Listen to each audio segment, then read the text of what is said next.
جب میں بکریاں چراتا تو ہمارے گاؤں کی جو عورتیں ہیں یا مرد ہیں مجھے وہ کہتا تھا آپ ٹکے کے نوکر ہو، اور مجھے آج فخر ہے کہ میں ایک مختار کار ہوں۔ عبدالعزیز جنیجو، مختار کار، board of revenue, Sindh, Hyderabad. میرا جو تعلق ہے ایک ضلع بدین کے چھوٹے سے گاؤں جس میں 10 سے 15 مشکل سے گھر ہوں گے، کہ میرے گاؤں میں نہ بجلی، نہ اسکول، نہ کوئی روڈ کی سہولت، نہ کوئی پانی پینے کے پانی کی سہولیات میسر، اور جو ہی یہ بچپن کی زندگی ہے گزرتی گئی۔ لیکن میری والدہ جو ہے مجھے بتاتی تھی کہ آپ بچپن سے ہی صفائی پسند تھے اور محنتی بھی تھے، کیونکہ وہ بچپن کا جو زمانہ ہے تو میری جب ایجوکیشن میری اسٹارٹ ہوئی تو ہمارے گاؤں میں اسکول بھی نہیں تھا، تو میرے نانا کا گاؤں رسول بخش جنیجو جو کہ تقریباً 1 کلومیٹر کے فاصلے پر، چھوٹا بچہ وہاں پر کیسے پہنچے۔ مجھے وہ لمحے، وہ دن یاد ہیں، آج چٹھی طرح یاد ہیں کہ جب میں اسکول جا رہا تھا تو میرے والد صاحب نے میری انگلی پکڑ کے اسکول میں میرے ایڈمیشن کروائی، اور والد صاحب نے مجھے کہا کہ ابو آپ نے ایک افسر بننا ہے اور اپنے ملک کی، اپنے ڈسٹرکٹ کی، اپنے برادری کی خدمت کرنی ہے۔ اور میں نے بھی اپنے طور پہ پکا پہ کر لیا تھا کہ میں نے ضرور محنت کرنی ہے، اور محنت کا اللہ تعالیٰ پھل ضرور دیتا ہے۔ بچپن میں ہی میں جو ہے نا وہ نماز سے بالکل میری تربیت ہوتی جا رہی تھی، اور میرا والد جو ہے وہ مجھے اپنی کہانی بتاتا تھا کہ میرا بیٹا عزیز، مجھے فخر ہے کہ تم مجھے پیدا ہوئے ہو، اور میرا جو دادا جان ہے اس کی میں یہ کہانی سنتا تھا کہ وہ ان کی کوئی زمین نہیں تھی، ان کی کوئی ایجوکیشن نہیں تھی۔ میرے دادا رانو جنیجو جن کی بالکل وہ انگوٹھے چھاپ تھے، اور ان کی کوئی ایجوکیشن نہیں تھی، اور میرے والد صاحب انہوں نے انٹر جو پاس کیا تھا، لیکن وہ مجھے بتا رہے تھے کہ جو دور کے لوگ تھے انہوں نے ان کو کتابیں اور ان کی فیس اور ان کے کپڑے تک بھی انہوں نے دیے تھے جن کے اوپر وہ پڑھے، تاکہ مجھے یہ احساس تھا کہ میں بھی تعلیم حاصل کروں۔ وہ سر مصری مل تھے جو وہ سائیکل پہ آتے تھے، اور وہ مجھے گاؤں سے لے کے اپنے نانا کے گاؤں تک لے کے جاتے تھے۔ ایک سائیں مصری مل نے ہمیں جو ٹیسٹ دی، اس ٹیسٹ میں میری 2 یا 3 غلطی تھی، مجھے 3 رول لگے، وہ آج تک مجھے یاد ہے۔ لیکن وہ میرے ماما کے بیٹے جو تھے ان کو کوئی 15 یا 18 رول لگے، لیکن میرے نانا نے بولا کہ یہ ٹیچر کون ٹیچر ہے، اپنے بیٹے کو نہیں پڑھاؤں گا، وہ آج کھیتی باڑی کا کام کر رہا ہے۔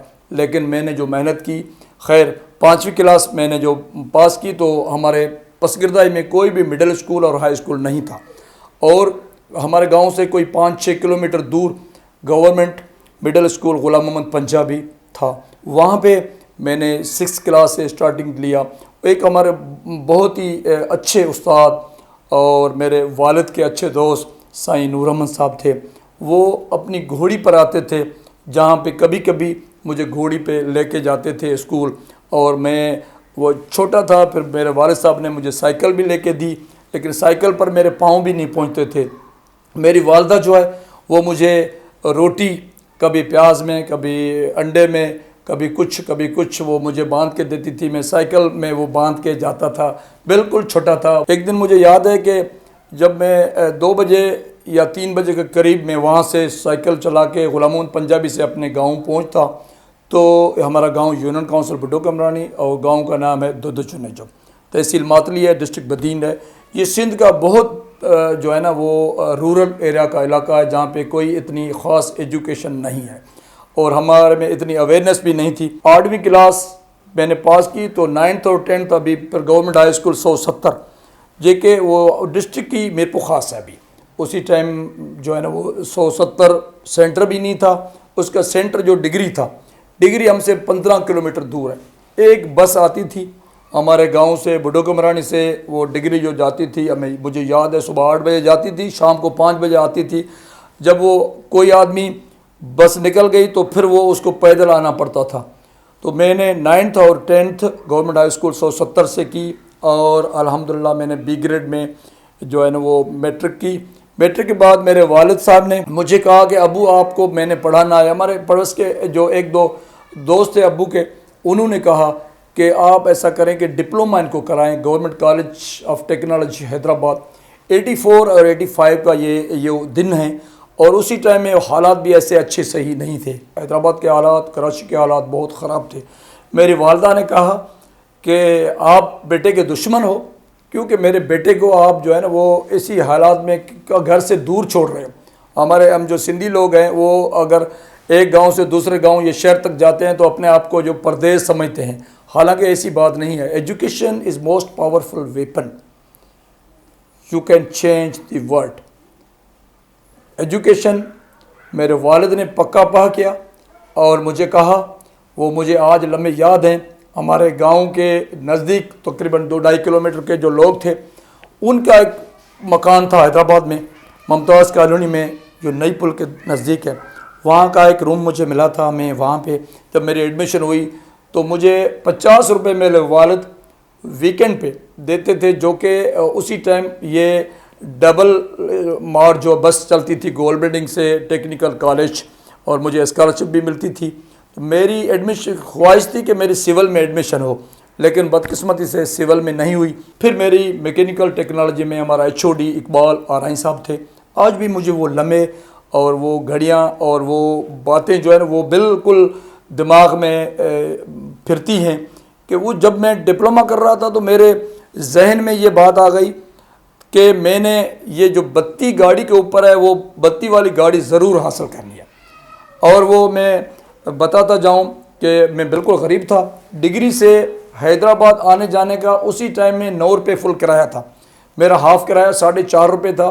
وہ بھی میں کوشش ایسا کرتا تھا کہ ہمارے جو رشتہ داروں کی جو گاڑیاں ہیں، وہ ڈرائیور ہیں یا کنڈکٹر ہیں، ان کے کیئر آف کوشش کرتے تھے کہ ویکینڈ پہ ہم فری میں وہ 4.5 روپے بھی ہم بچت کریں۔ اسی دوران جو ویکینڈ اسی ٹائم میں فرائیڈے ویکینڈ تھی، تو فرائیڈے میں کبھی کبھار میں جوپیٹر مل میں یا محمدی مل میں کوئی دیہاڑی پہ 70 روپیز دیہاڑی تھی، وہ بھی میں لگاتا تھا۔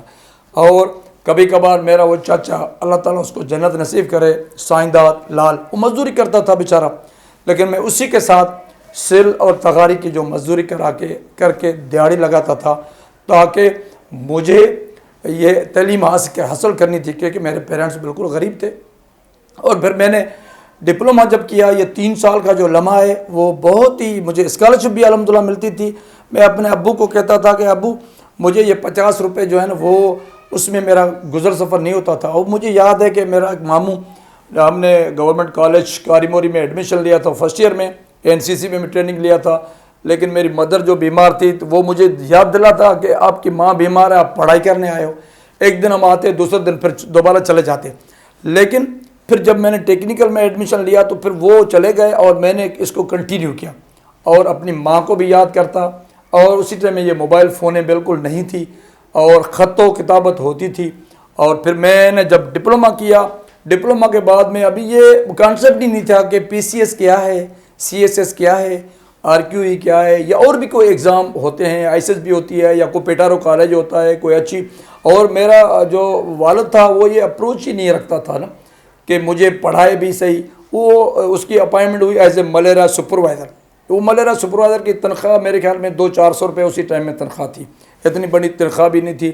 لیکن میں اپنے ابو کے ساتھ جو میری لائف گزرتی تھی، اسی لائف میں میں ابو کے ساتھ جو ہے وہ کٹائی فصل کی کراتا، وہ جو ہے نا وہ مرچی اور کپاس اور کنکی، اور ہماری ایک بھینس تھی، بھینس کے لیے گھاس بھی میں خود کرتا تھا۔ پھر ابو نے مجھے موٹر سائیکل لیا، تو جب موٹر سائیکل پہ ابو کو ساتھ لے کے جاتا، اور میں نے مرچی بھی جو ہے نا چنی ہے، کپاس بھی چنی ہے، اور اسی کے ساتھ ساتھ میں نے جو کنکی ہے وہ بیجی بھی ہے، اور مرچیاں بوئی بھی ہیں۔ جب میں بکریاں چراتا تو ہمارے گاؤں کی جو عورتیں ہیں یا مرد ہیں، مجھے وہ کہتا تھا آپ ٹکے کے نوکر ہو، اور مجھے آج فخر ہے کہ میں ایک مختار کار ہوں۔ اور ٹکے کے نوکر، وہ مجھے جو کلک بات ہوئی کہ میں ایک ٹکے کا نوکر ہوں، لیکن میں وہ ابھی اسی کے اوپر پراؤڈ کرتا ہوں کہ میں نے محنت کی وجہ سے اللہ تعالیٰ اس کی کسی بھی آدمی کی محنت رائے گاں نہیں کماتا۔ اور محنت جو ہے نا اس میں بہت بڑی عظمت بھی ہے۔ محنت جو ہے اللہ تعالیٰ محنت کے پھل ضرور دیتا ہے۔ میں ایک دن رات پڑھائی کرتا تھا، کیونکہ مجھے یہ تو تھا ہی نہیں کہ بھی میرے پاس میرے والد کی زمین ہے یا میرا والد بڑا افسر ہے، میں بیٹھ کے کھاؤں گا۔ آج کے دور میں تو بہت بڑی فیسلٹیز ہیں، میڈیا کا دور بھی ہے، فیسلٹی بھی بہت ہے. اسی ٹائم میں بالکل فیسلٹی نہیں تھی. میں نے اپنی لائف کا ایکسپیرنس جو شیئر کیا، تو میں ابھی جو نیا نسل ہے سندھ کا، پاکستان کا، ان کے لیے یہ میسیج دوں گا، وہ محنت کریں. کیونکہ جب میں اسٹڈی کر رہا تھا، وہ ہمارے پاس گاؤں میں بجلی بھی نہیں تھی. وہ جو چمنی ہے نا، چمنی میں جو گاسلیٹ پڑتا ہے، وہ گاسلیٹ بھی نہیں تھا. لیکن وہ میں نے جو ہے نا محنت کی. تو میں یہ چاہ رہا ہوں کہ آپ دن رات محنت کریں، اپنے ماں باپ کی فرمانبرداری کریں، اور محنت میں عظمت ہے. اور اسی کے ساتھ اپنے نماز کو قائم کریں، اور اپنے پیرنٹس کی جو ہے نا وہ دعاؤں کے ساتھ جو محنت کریں گے، ضرور ایک دن آپ افسر بنیں گے اور ملک کی خدمت کریں گے. اور میں آخر میں یہ جو ہے نا پیغام بھی دیتا ہوں، دعا بھی دیتا ہوں کہ یہ CSS کے لیے، PCS کے لیے کسی پیسے کی آپ کو ضرورت نہیں ہے، کسی آپ کو بڑے آدمی کے ہونے کی ضرورت نہیں ہے. وہ جو ایک جھاڑو دینے والا آدمی ہے، اس کا بیٹا بھی افسر بن سکتا ہے. جو ایک ہوٹل کا بیرا ہے، اس کا بھی بیٹا افسر بن سکتا ہے. میں ایک ملیرا سپروائزر محمد اسماعیل جو اللہ تعالیٰ ان کو جنت الفردوس میں اعلیٰ مقام دے، اس کا ملیرا سپروائزر کا بیٹا ہوں، جو دوسروں کی کتابوں کے اوپر، دوسروں کے کپڑوں کے اوپر میں نے جو ہے نا میرے پاس پیپر، پینسل اور کاپی کے بھی پیسے نہیں تھے، فیس کا چالان کے پیسے بھی نہیں تھے. تو آپ اس چیز سے اندازہ لگائیں.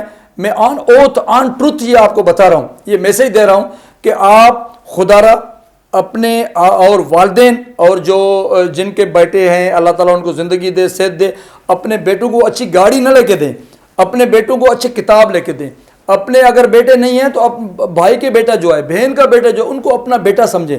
اگر میں یہ کہتا ہوں کہ ہمارے سندھ کے یا پاکستان کے لوگ جو بہراڑی کے لوگ ہیں، یا شہروں کے بھی لوگ ہیں جو افسر ہیں، یا جیسے شہر میں ان کے پاس فیسلٹی ہے رہنے کی، تو اپنے پیرنٹس، اپنے رشتہ دار، اپنے پڑوس کے لوگ ہیں، بھلے کسی بھی کمیونٹی کا آدمی ہے، اس کو آپ ایک بچے کو ہائر کر لیں.